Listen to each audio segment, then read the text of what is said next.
सो वीरो ये एक नवी दिशा ते दशा जी राजनीति की ओदा एक नीति घाड़ा आम घर चों उठ के अफसर बन के अफसरी नूं लत्त मार के ते एडे एडे राजनीतिक घराणियां नाल पंगा लिया ते जेतू होके निकले। तीजी बार दे दिल्ली के मुख्यमंत्री अरविंद केजरीवाल जी तुहाडे सामने तुहानूं संबोधन करनगे। जोरदार ताड़ियां नाल उनका स्वागत करें।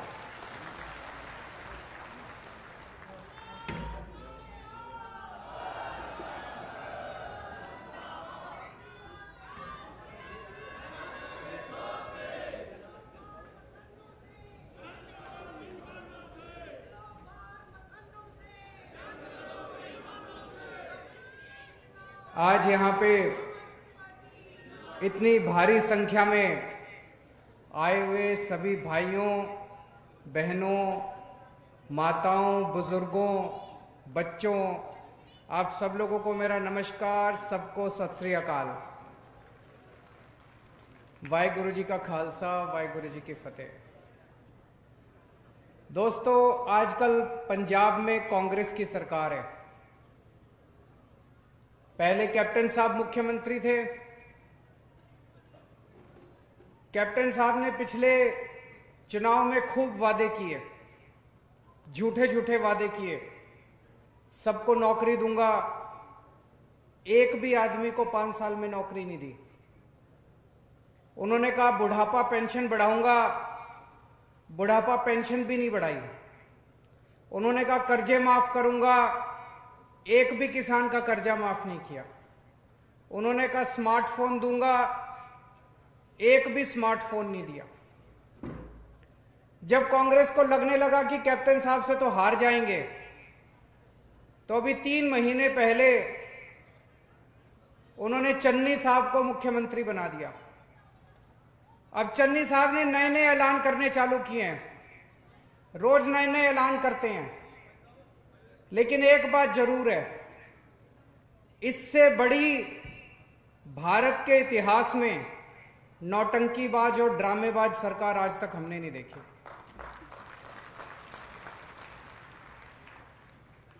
अभी थोड़े दिन पहले मैं चन्नी साहब का इंटरव्यू सुन रहा था टीवी में। इंटरव्यू में कहते हैं कि मैं तो 24 घंटे जनता से मिलता रहता हूं, सारा दिन मेरे घर में लोग बैठे रहते हैं, ड्राइंग रूम में जाता हूं, ड्राइंग रूम में लोग बैठे रहते हैं, बरामदे में जाता हूं, बरामदे में बैठे रहते हैं, बाथरूम में जाता हूं, बाथरूम में मेरे साथ लोग आते हैं, वहां भी मिलता रहता हूं। मुझे लगता है दुनिया के इतिहास में पहला सीएम होगा जो बाथरूम में भी लोगों से मिलता रहता है। फिर उसने इंटरव्यू टीवी वाले ने पूछा आजकल एनआरआई का क्या माहौल है जी? बोले मैं तो खुद ही एनआरआई हूं। बोले आप कैसे एनआरआई हो? मैं कहते मैं पहले पिंड में रहता था, अब मैं शहर में आ गया तो पिंड वाले मेरे को एनआरआई बोलते हैं। तो लोगों ने मजाक बनाने शुरू कर दिए। कल सोशल मीडिया पे चल रहा था कि जो वो मिस यूनिवर्स बनी है हमास संधू, उसने फोन किया चन्नी साहब को कि जी मैं हमास संधू बोल रही हूं, मिस यूनिवर्स बन गई। कहता ले मैं तो खुद ही मिस यूनिवर्स हूं। चन्नी साहब एक दिन जेल गए, जेल में कैदियों से मिलने के लिए। एक कैदी मिला, उससे पूछा कि तू जेल क्यों आया? कहता जी मैं जेब काटता था। कहता ले मैं तो खुद जेब काटता हूं। मजाक बना दिया इन्होंने सरकार का। ऐसे पंजाब का कैसे भविष्य आगे बढ़ेगा? आजकल चारों तरफ कह रहे हैं असली आम आदमी मैं हूं, असली आम आदमी मैं हूं, केजरीवाल आम आदमी नहीं है। कहते हैं मेरे को गिल्ली डंडा खेलना आता है, केजरीवाल को आता है क्या? मेरे को कंचे खेलने आते हैं, केजरीवाल को आता है क्या? मेरे को टेंट लगाना आता है, केजरीवाल को आता है क्या? मेरे को गाय का दूध निकालना आता है, केजरीवाल को आता है क्या? मैं आपको कहना चाहता हूं, मेरे को गिल्ली डंडा खेलना नहीं आता, मेरे को आपके बच्चों के लिए स्कूल बनवाने आते हैं।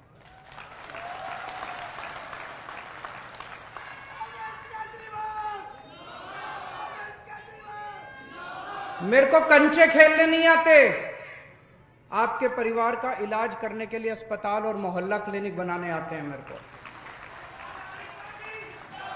मेरे को टेंट लगाना नहीं आता, आपकी बिजली फ्री करनी आती है, बिजली का बिल आपका जीरो करना आता है मेरे को गाय का दूध निकालना नहीं आता, लेकिन मेरे को 24 घंटे बिजली देनी आती है आप लोगों को। अब पंजाब को तय करना है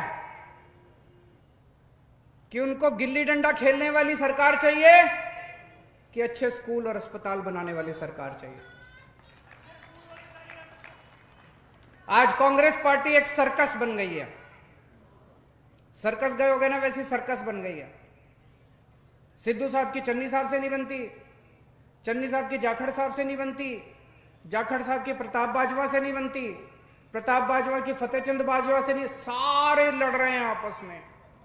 कैबिनेट मीटिंग के अंदर इनके गुत्थम गुत्था हो जाते हैं, मुक्के चलते हैं इनकी कैबिनेट मीटिंग के अंदर। कैसे चलेगी ऐसे सरकार, ऐसी पंजाब सरकार, ऐसी सरकार, ऐसी पार्टी क्या कांग्रेस को भविष्य दे सकती है? नहीं दे सकती।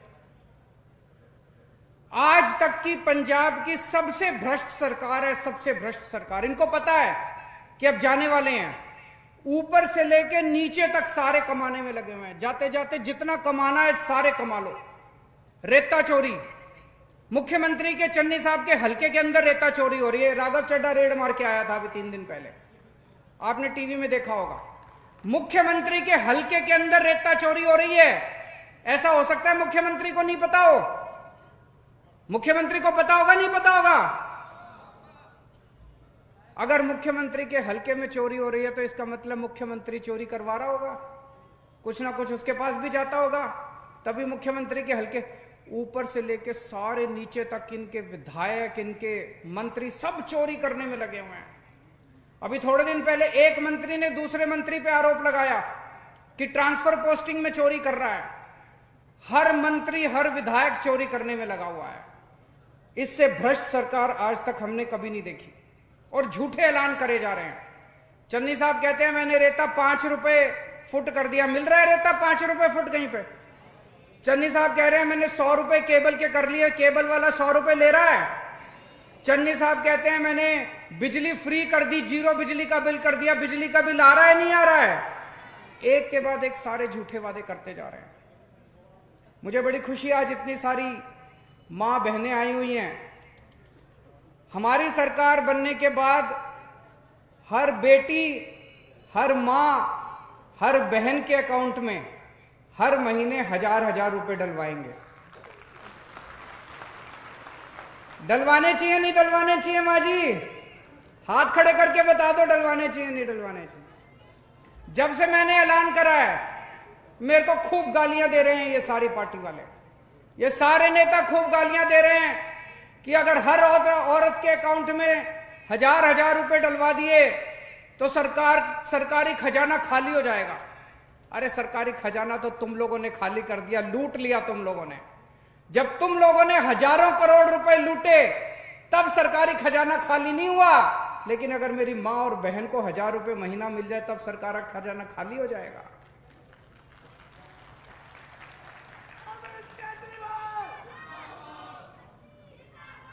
अभी कोई कह रहा था पंजाब के ऊपर 3 लाख करोड़ रुपए का कर्जा है। 3 लाख करोड़ रुपए का कर्जा कैसे चढ़ा? ये दिल्ली के ऊपर कोई कर्जा नहीं है। जब मैं दिल्ली का मुख्यमंत्री बना, दिल्ली पे भी बहुत कर्जा था। 5 साल के अंदर सारा कर्जा उतार दिया मैंने। आज दिल्ली सरकार नफे में चल रही है, प्रॉफिट में चल रही है दिल्ली सरकार, घाटे में नहीं चल रही दिल्ली सरकार। पंजाब के ऊपर 3 लाख करोड़ रुपए का कर्जा किसने चढ़ाया? इन पार्टी वालों ने चढ़ाया, इन नेताओं ने चढ़ाया। खा गए ये सारा पैसा। आज मैं पंजाब की जनता से पूछना चाहता हूं, हमारी सरकार बनेगी, इनसे पैसा वापस लेना चाहिए, नहीं लेना चाहिए? सारा पैसा वापस लेंगे इन लोगों से, एक एक पैसे का हिसाब लेंगे, सारा पैसा इनसे वापस लेंगे।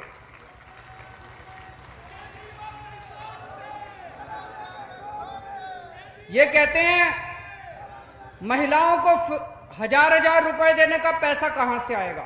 मैं बताता हूं पैसा कहां से आएगा। सारे पैसे का इंतजाम करके आया हूं। 10,000 करोड़ का खर्चा आएगा महिलाओं को 1-1 हजार रुपए महीना देने का। और मैंने कहा हमारी सरकार बनेगी, बिजली भी मुफ्त देंगे। दिल्ली में बिजली मुफ्त आ रही है, दिल्ली में 24 घंटे बिजली आती है और जीरो बिजली का बिल आता है, जीरो बिजली का बिल आता है। अगर आपके दोस्त यार रिश्तेदार हो तो फोन करके पूछ लेना, दिल्ली में बिजली का बिल जीरो आता है, 1 पैसे का बिजली का बिल नहीं आता और 24 घंटे बिजली आती है। पंजाब में भी जीरो बिजली का बिल करेंगे, 2000 करोड़ रुपए बिजली के बिल का खर्चा आएगा, 12,000 करोड़ का खर्चा है। पंजाब का बजट 1,70,000 करोड़ है। इसमें कितना भ्रष्टाचार होता होगा आपके हिसाब से? 50%, 40%, 60%, कितना भ्रष्टाचार होता है? 150%।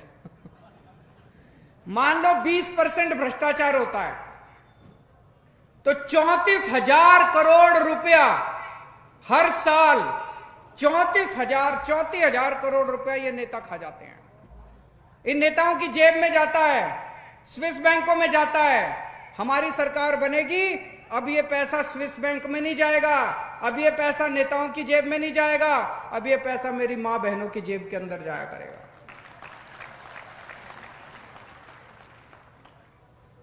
आप में से कितने लोग हैं जिनके रिश्तेदार दिल्ली में रहते हैं? कितने लोग हैं जिनके दोस्त यार रिश्तेदार दिल्ली में रहते हैं, दिल्ली के बारे में पता है, या दिल्ली आप जाते आते रहते हो? आपने सुना है दिल्ली के अंदर स्कूल बहुत अच्छे हो गए? किस किस ने सुना है कि दिल्ली के स्कूल बहुत अच्छे हो गए? सबने सुना है कि दिल्ली के स्कूल बहुत अच्छे हो गए। पंजाब के स्कूल अच्छे होने चाहिए नहीं होने चाहिए, आपसे पूछना चाहता हूं। चन्नी साहब कहते हैं पंजाब के स्कूल देश में सबसे अच्छे हैं। क्या पंजाब के सरकारी स्कूल देश में सबसे अच्छे हैं? क्या पंजाब के स्कूलों में पढ़ाई होती है? खंडर बने पड़े हैं पंजाब के स्कूल। क्या आप चाहते हो कि दिल्ली के जैसे अच्छे स्कूल होने चाहिए? कौन पार्टी कर सकती है दिल्ली के जैसे अच्छे स्कूल? केवल आम आदमी पार्टी कर सकती है। जैसे दिल्ली में हमने शानदार सरकारी स्कूल करे, आपके बच्चों के लिए पंजाब में भी सरकारी स्कूल अच्छे करेंगे। और मुझे बेहद दुख है, आज पूरे पंजाब के अंदर सरकारी स्कूलों के टीचर पढ़ाने की बजाय जगह जगह धरने पे बैठे हैं, धरना प्रदर्शन कर रहे हैं कि कच्चे टीचर को पक्का करना चाहिए। मुझे बेहद दुख है इस बात का। और कल मैंने देखा कि किस तरह से डंडों से पीटा जा रहा था टीचर्स को। टीचर की तो इज्जत की जाती है समाज में। टीचर्स को अगर पीटोगे तो हमारे बच्चों को कौन पढ़ाएगा? दिल्ली के अंदर हमने अस्पताल अच्छे कर दिए। आज अगर दिल्ली में कोई भी बीमार होता है, चाहे कोई भी बीमारी हो, छोटी से बड़ी बीमारी हो, उसका पूरा इलाज फ्री होता है सरकारी अस्पताल के अंदर। एक क्रोसिन से लेके अगर 70-80 लाख रुपए तक का ऑपरेशन भी होगा, बड़ी से बड़ी बीमारी भी होगी, तो वो भी पूरा का पूरा इलाज दिल्ली के अंदर फ्री होता है। पंजाब के अंदर होना चाहिए नहीं होना चाहिए? आप चाहते हो कि नहीं चाहते पंजाब के अंदर होना चाहिए? ये लोग मेरे को गालियां देते हैं, कहते हैं केजरीवाल पैसे लुटा रहा है। मैं पैसे जनता के ऊपर लुटा रहा हूं। अभी तक नेता लूटते थे सारा पैसा, अब जनता के ऊपर पैसा लुटाएंगे हम लोग। जितनी सहूलियत इन खास लोगों को मिलती है, आज अगर चन्नी साहब बीमार हो जाएं, उनका सारा इलाज फ्री होता है। अब पंजाब की जनता अगर बीमार होगी तो उनका भी सारा इलाज फ्री होगा। आज चन्नी साहब की सारी बिजली फ्री है, अब पंजाब की जनता की भी बिजली फ्री होगी। अभी अभी कुड़िया साहब ने बताया कि यहाँ पे जो पानी आता है नहरों से, उसकी बिजली का बड़ा खर्चा आता है, पानी मुफ्त, पानी का बड़ा पैसे देने पड़ते हैं। कुड़िया साहब, हमने दिल्ली के अंदर भी बिजली और पानी मुफ्त किया है और आपका भी बिजली और पानी हम लोग मुफ्त करेंगे।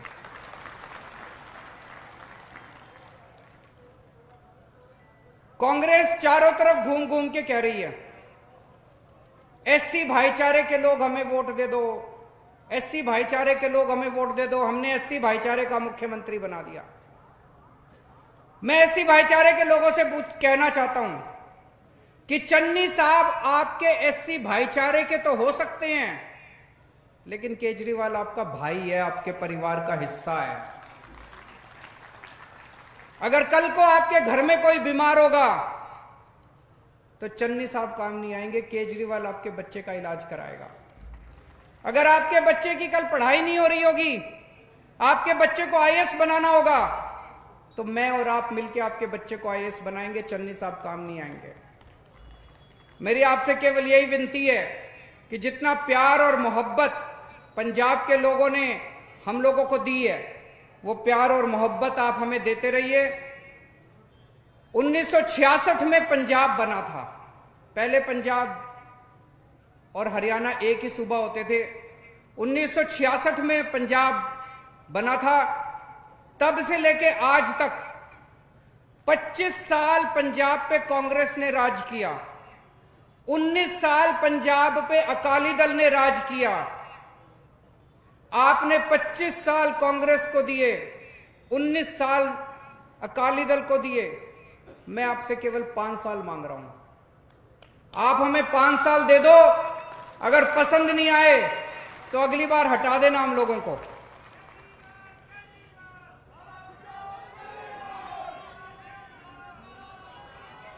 और अगर इन्होंने कांग्रेस को आपने 25 साल दिए, इन्होंने 25 साल में कुछ नहीं किया, तो अगले 5 साल में भी ये कुछ नहीं करने वाले। आपने अकाली दल को 19 साल दिए, इन्होंने 19 साल में अगर कुछ नहीं किया तो अगले 5 साल में भी कुछ नहीं करने वाले। दिल्ली के लोगों ने हमको 5 साल दिए थे, हमने इतना शानदार काम करके दिखाया कि दिल्ली वालों ने दोबारा 5 साल दे दिए। अब तीसरी बार भी 5 साल दे दिए उन लोगों ने हमको। बार बार दिल्ली के लोग, एक बार आप हमें मौका दे के देखो, आप बाकी सारी पार्टियों को भूल जाओगे। और आज इस लंबी हलके के लोगों को मैं कहना चाहता हूं, गुरमीत कुड़िया साहब निहायत शरीफ और निहायत ईमानदार आदमी है। इनके पिताजी ने जो ईमानदार राजनीति की शुरुआत की थी, वो आज ये लेके आगे चल रहे हैं। हमारी आम आदमी पार्टी ईमानदार पार्टी है, उसने लंबी हलके से ईमानदार आदमी को टिकट दी है। अभी तक पिछले 25 साल से यहां पे बादल परिवार का कब्जा है। एक बार कुड़िया साहब को भी मौका देके देखो आप सारे जने। बोले सो निहाल।